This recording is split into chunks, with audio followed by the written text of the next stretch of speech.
How much damage has this prime minister caused in the effort of the United Kingdom to move forward? Thanks for having me, Tom. And this this prime minister who thinks he's a president has caused untold damage. The Brexit situation, by doing brinksmanship with the EU over Northern Ireland, was huge. It undermines trust, it undermines certainty for investment. It shows how damaging Brexit is, that on the one hand, Northern Ireland's doing better than the rest of the UK because of the non-implementation. And even his crazy Brexit minister, Rees-Mogg, said, I can't fully implement Brexit because it'll just make inflation go higher. Can the parliamentary system, the present structure, survive modern news flow, modern acuity, the speed of information today? It seems, I make a joke about the Wars of the Roses. This is not funny. Lancasters and York's had time to breathe. Yeah, this glorious summer of the son of York is already coming to an end. And as Jonathan was just saying, you've got turnover in prime ministers so repeatedly fast. But it's not just there, right? I mean, we have politicians disliked on both parties in the US. We have in France, Macron go from a win to a few weeks later, a complete setback in parliament. We have a genuine, like the 70s, crisis of democracy. There was a famous report, Tom, you're too young, but Sam Huntington and others wrote for the Trilateral Commission back in '73 about the crisis of democracy. There's a first for everything. You're too young. You're just killing me, Adam. You're raising a really important He's clashing with me. I'm going to save you both. I'm going to save you both so you don't clash anymore. On the policy front, on fiscal policy, there's a mechanism to deal with this. Yeah. You understand the perspective here. There will be a new leader of the party. Right. There will be a new prime minister. There will be immense pressure to call for an election. Right. I have no idea if that's going to happen. What we need to work out from the fiscal side is what is the optimal fiscal policy right now to address the problems we have in this economy. Problems that are not just unique to the UK, they're similar to Europe and here in the United States as well. I can't work out what that policy setting should actually look like, what we should be asking from the next government. It's a tough situation, Jonathan. You're absolutely right. In the UK, because it shrunk itself through Brexit, it's more vulnerable to being an echo chamber for shocks. So as I argued last month, when the inflation hits the same as everybody else gets the inflation, it resonates more and amplifies more in rattling around in the UK because you got a more limited labor market because they've shut out the EU workers. You've got less inputs and more expense to get inputs because of the Brexit red tape as well as the pricing. So what you need is a fiscal policy that simply has to accept that that's the reality. And the biggest thing that they can do is keep the fiscal balance on the right track because they are small now and you can see the pressure on the pound. It may have popped up a little with the prospect of Boris Johnson's departure, but in the end, they have to avoid overheating more than anybody else of this size. Governor Carney, I remember bringing up a few years ago, he said the speed limit of the UK, the British economy, has changed. Yeah. That once you become supply constrained, and perhaps permanently so, that you start to bump against this inflation problem perhaps more often than not. And I wonder whether we've broken into perhaps a new regime that is going to stick around. Adam, I'm just wondering how you're thinking about that dynamic and whether that's unique to the UK or is that a problem we all share? No, I think it's more unique to the UK. More unique isn't a real word, but anyway, I think it's primarily UK and not US or Europe. I think people are making a mistake if they think we're in a new inflation regime in general. I think we're going to fall back. But in the UK, you've fallen back towards the 70s, so it is a new regime, and they have to worry more. I've been saying this since Brexit. The Bank of England, and we're seeing it now, has to keep one eye on the pound, one eye on inflation expectations in a way that they didn't before.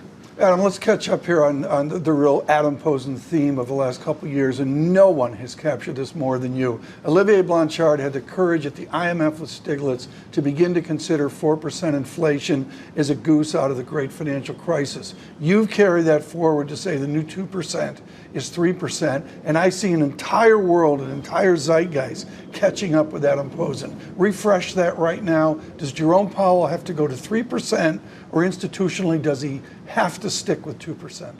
In name, he's going to have to stick with 2%, Tom. What I had been hoping was we would have a little bit of inflation, and that would allow them to opportunistically say, okay, we're above 3, we're not going to go all the way down to 2. Given the credibility concerns, which I think are overdone, but for the moment are real, they're not going to be able to say that. They probably can't say that until the next strategic review, which is what, 2024, 2025. What they can do, however, is what's likely to happen, which is they're going to bring inflation down. It may be second quarter of 23, it may be third quarter of 23. They'll get it down so it's starting with a 3 handle. And there may be a recession that goes with it. And at that point, they're not going to ease up before then, but they'll ease up then. It'll be de facto looking like 3. For global Wall Street, and I got to be very careful here, folks, we have a cardinal surveillance rule. We do not do differential equations with the White House in the background, ever, ever. But the math here is really important. We're at, say, 9% inflation. It's highly nonlinear, highly non-smooth to bring it down. Which inflation point matters to you right now? Is it getting to 5%? Is it making that first tick down? Or do we have to wait to get down to 3% to get any sense of market calm? No, I think once you're on 5 and it's clearly below 5 and it's clearly trending down, you should have the market calm. You're already seeing the calm, frankly, in the long bond. Not calm about the recession, but calm about inflation. In all the forwards, that's what you're seeing. And so I think they just have to, the big issue, which goes to my colleague Blanchard and Summers, is how much wage inflation is there going to be? The big difference right now is not that we all got that right in Peterson, that the inflation was going to be much higher, and Larry and Olivier did their job great and did that. But the issue is how costly it is to bring it down, how high the terminal rate has to be. And I still take the under versus Larry and Olivier because I think the wage inflation is going to tail off. Now, if it turns out unit labor costs are still going up, in a few months, rather than starting to trend down, then Olivier and Larry are probably right, in which case we're going to see you're going to have positive real rates. There's still hope we don't have to go all the way there. The payrolls tomorrow. Let's talk about the incoming data over the last several months. What we have seen is decent gains on the payrolls front. Unemployment has actually stopped coming down, even as we've achieved that, and wages haven't accelerated. Now, some people sitting here might say, maybe this labour market is not as tight as we perhaps thought it was. What would your take be from just looking at the data over the last couple of months? Well, to be honest, just looking at the data, Jonathan, it's screwy data. I mean, what we've got is the labor market numbers, which generally have been the most reliable data for the U.S. or any major economy. You rely on your labor market numbers to tell you what's going on.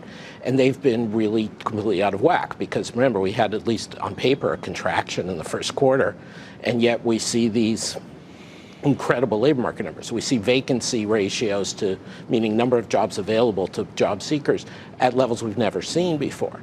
We have a new paper, as it happens, coming out from Peterson, from Blanchard and Summers, looking at this. It'll be out probably next week. And they basically say, you got to take this seriously. The labor market is genuinely very tight. I'm more of the persuasion, you look at the numbers, if they don't make sense, there's something wrong with the numbers. So if you're a policymaker again, how would you interpret the incoming information? What would you look at? We've heard from Chairman Powell, who's looked at things like consumer expectations on inflation in UMich. That's new to all of us. That's a little thing in a data point that we kind of used to pay attention to, and now it's the difference between 50 basis points and 75. Yeah, I think that focusing on that one data point and using that to explain the 75 versus 50, I think was a mistake in communication, frankly. I think what they've got to be focused on are two things. They've got to be focused on trends in unit labor costs, meaning productivity, wages net of productivity. And the second thing they've got to be looking at is the longer-term expectations in the bond market. Both of those are looking flattish to down. Right. Very quickly here, we have an experiment underway behind us. A central banker, a Secretary of Treasury. How's the Yellen experiment going? I think her signature issue, which is the international corporate tax deal, was the right priority for her and for this country. I think she did a good job of getting as far as it has gone, but now somehow you have to get the Senate to buy it. I think the American Rescue Package was too big in too short a time, but that was foreordained. Should she step aside? She served her public duty. I don't talk about individuals. I don't.